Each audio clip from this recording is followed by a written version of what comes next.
আমার মনে হচ্ছে বা সবাই আসলে বুঝতেই পারছে যে আপনাদের জান্নাতের টিকিট বিক্রির প্রসঙ্গেই তারেক রহমান সাহেব সম্ভবত কথাগুলো বলেছেন। আপনাদের টিকিট বিক্রি প্রজেক্ট কি চালু আছে না বন্ধ এখন? ধন্যবাদ আপনাকে এবং সহ আলোচকবৃন্দ এবং যারা শুনছেন যমুনা টেলিভিশনের আজকের এই টকশোতে সবাইকে আমি স্বাগত জানাচ্ছি, ধন্যবাদ জানাচ্ছি আপনাকে। আসলে টিকিট কিনছেন কিনা আপনারা কেউ? আমরা তো বিক্রি করে কাস্টমার হিসেবে আপনাদের তো কারো কেনার কথা, পেয়েছেন কিনা বা আপনার কাছে বিক্রি হচ্ছে কিনা? যদি হয়তো তাহলে হয়তো বলতে পারতেন। আমি তো দেখতেছি এখন দিন ফিরকে অনেকে টিকিট বিক্রি করতেছে, দানের শেষে ভোট দিলে জান্নাত পাওয়া যাবে, এবং যদি দানের শেষে ভোট না দেয় তাহলে আল্লাহর লানত নেমে আসবে, এরকম ভিডিও তো ভাইরাল হচ্ছে। ওগুলো নিয়ে কিছু বললে তারেক রহমান আমাদের ভালো লাগতো। আর যেহেতু এখন বেগম জিয়া, খালেদা জিয়া তিনবারের প্রধানমন্ত্রী, দেশের দেশপ্রেমিক এবং ঐক্যের প্রতীক আমরা মনে করি, অসুস্থ, আমরা এই জন্য খুব বেশি পারস্পরিক আক্রোশ বা এরকম আলোচনা যেতে চাচ্ছি না। আমরা মনে করি আলোচনা এখন হওয়া উচিত মানে ফরওয়ার্ডিং, সামনের দিকে আমরা কিভাবে যেতে পারি কর্মসূচি এবং পলিসিগত দিক থেকে।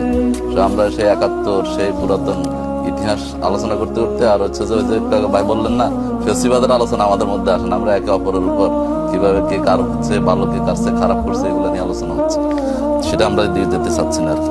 তারপরে যদি বলতে হয় তাহলে আমি বলবো যে আসলে এই জান্নাতের অনেকে আমাদেরকে বিভিন্নভাবে চিত্রিত করার চেষ্টা করেন। দুইটা বিষয় অনেকে আমরা গোলায় ফেলি, যে হচ্ছে একটা ধর্মীয় রাজনীতি আর একটা হচ্ছে ধর্মভিত্তিক রাজনীতি। ধর্ম নিয়ে ব্যবসা করা, ধর্মভিত্তিক রাজনীতি করা দুইটা কিন্তু ভিন্ন জিনিস।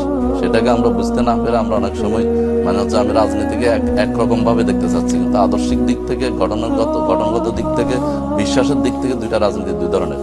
ওনারা যারা সেকুলার রাজনীতি করেন বা জাতীয়তাবাদী রাজনীতি করেন ওনাদের বিশ্বাস এক ধরনের, আমরা যারা ধর্মীয় রাজনীতি করি আমাদের বিশ্বাসটা আরেক ধরনের।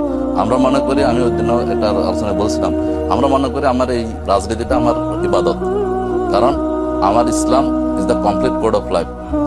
ইন্নাদ্দিন ইনদাল্লাহ ইসলাম, ইসলাম হচ্ছে একটা পরিপূর্ণ জীবন ব্যবস্থা।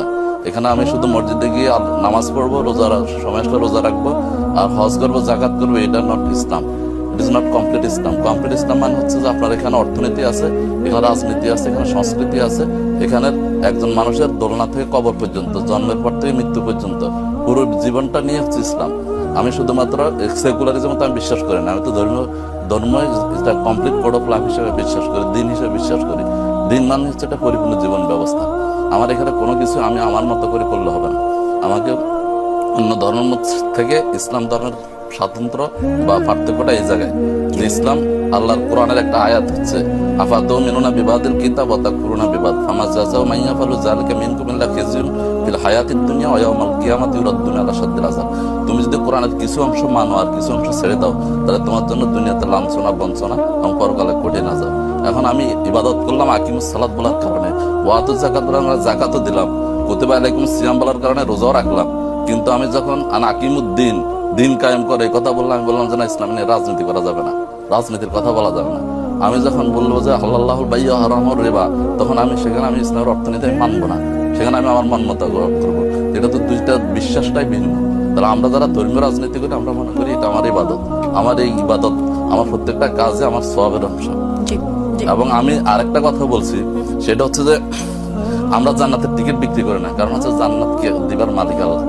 আমি জানি না আমি মাহফুজ জান্নাতে যাবো, আমি জানি না আমি জান্নাতে যাবো কিনা, আমি তো নিজে বলতে পারি না। আমার আপনি কি বলছেন ডাক্তার শফিকুর রহমান ডাক্তার অথবা গোলাম পাড়ার আমাদের কোন নেতৃবৃন্দ এগুলো বলছে যে আপনারা দাঁড়িপাল্লা ভোট দিলে জান্নাতে যাবেন।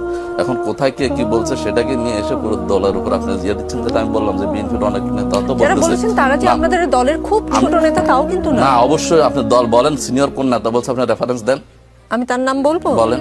ডাক্তার শফিকুল ইসলাম মাসুদকে এই কথা বলতে শুনে গিয়েছে, জান্নাতের টিকিট দিলাম। কি কিসের আমরা পুরো বাক্যটা না বলে দাঁড়িপাল্লায় ভোট দিলে জান্নাতের টিকিট দিলাম এটা বলে না, আপনি চ্যালেঞ্জ করছে, আপনি বলেন। আচ্ছা, ওই ভিডিওটা আপনি শুনান, আমি ওই কথাটা বলছি। আপনি কোরআনের আয়াত আছে কি, আমরা যদি কোরআন, তারেক রহমান সাহেব কার কথা রেফারেন্স করে বললেন আপনার কি মনে হয়? সেটা তারেক রহমানকে জিজ্ঞাসা করেন বা ভাইকে জিজ্ঞাসা করেন, আমাকে জিজ্ঞাসা করেন, আমি তো জানি না কিসের বলছে। আমি মনে করি ওই আয়াতটুকু যে হ্যাঁ আমি এতক্ষণ আপনাকে যেটা বললাম যে আমার ভালো কাজ, আপনি যেন একটা ভালো কাজ করবেন, তাহলে এটা ফামান ইয়ামাল মিসকালা যাররাতিন খায়রান ইয়ারা ওয়া মান ইয়ামাল মিসকালা যাররাতিন শাররান ইয়ারা, এটা কোরআন আয়াত যে আমি যে একটা ভালো কাজ করলে সেটার প্রতিফল পাবো, একটা খারাপ কাজ করলে সেটার প্রতিফল পাবো।